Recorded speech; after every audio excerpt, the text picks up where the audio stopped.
I give the call to the Leader of the Opposition. Well, thank you very much, Mr Speaker. Flood, fire and drought are an inevitable part of living in our country. We don't always know where natural disasters will strike, only that they will.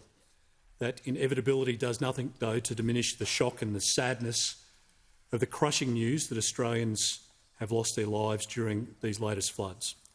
On behalf of the Coalition, we express our heartfelt condolences to the families who have tragically lost loved ones in these floods.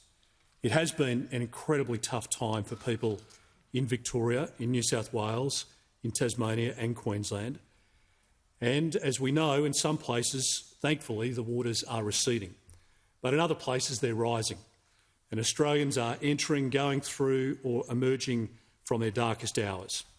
Yet it's in these darkest hours that we witness the very best of the Australian character, our courage, our compassion and the comradery. I was very honoured to be in Shepparton last week with the member for Nichols to see those qualities on display firsthand. Many of those in the local community who were instrumental in supporting the effort to respond and to recover.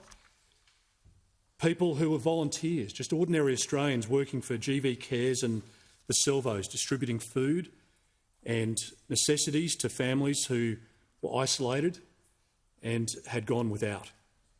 And people, of course, like Azam Elmaz, who shut his restaurant and had been cooking meals with his wife for workers, volunteers and affected residents. And I want to praise, acknowledge and thank all of those across the nation who are doing such fine work.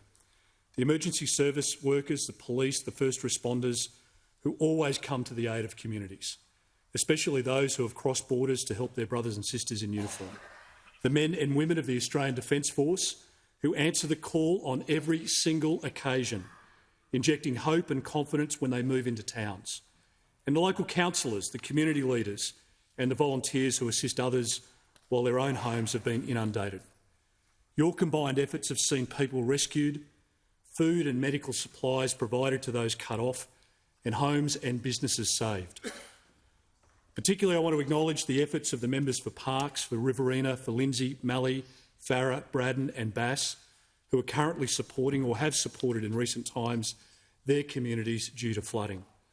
For those Australians facing the prospect of rising waters, please continue to heed the advice of emergency services, especially given rain forecasts and a likely wet summer ahead.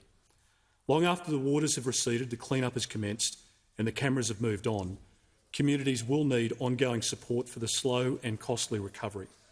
I want to acknowledge the work of the former Prime Minister, Prime Minister Morrison, and the emergency service ministers who put in place the regime that Prime Minister Albanese referred to before.